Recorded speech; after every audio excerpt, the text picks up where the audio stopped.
Hello guys! Nag-exercise na naman tayo. Ngayon ang tirada natin puro chest. Ayan o, nagamit ko na yung pinaka mismong upuan. Ito sa aking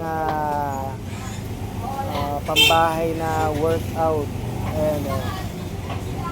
Again, ayoko na masyadong mabigat.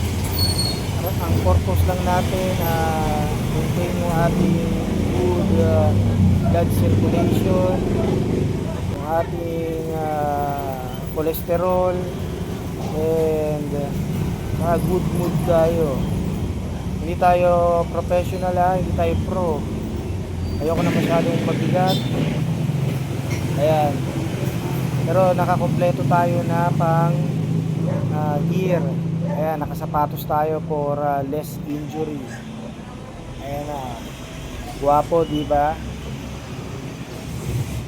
Tuloy-tuloy lang tayo para pag nagpa-blood test tayo o lipid profile, magandang resulta. Kumain din tayo ng mga nutritious na pagkain. Huwag laging puro fast food. Ayan, guwapo.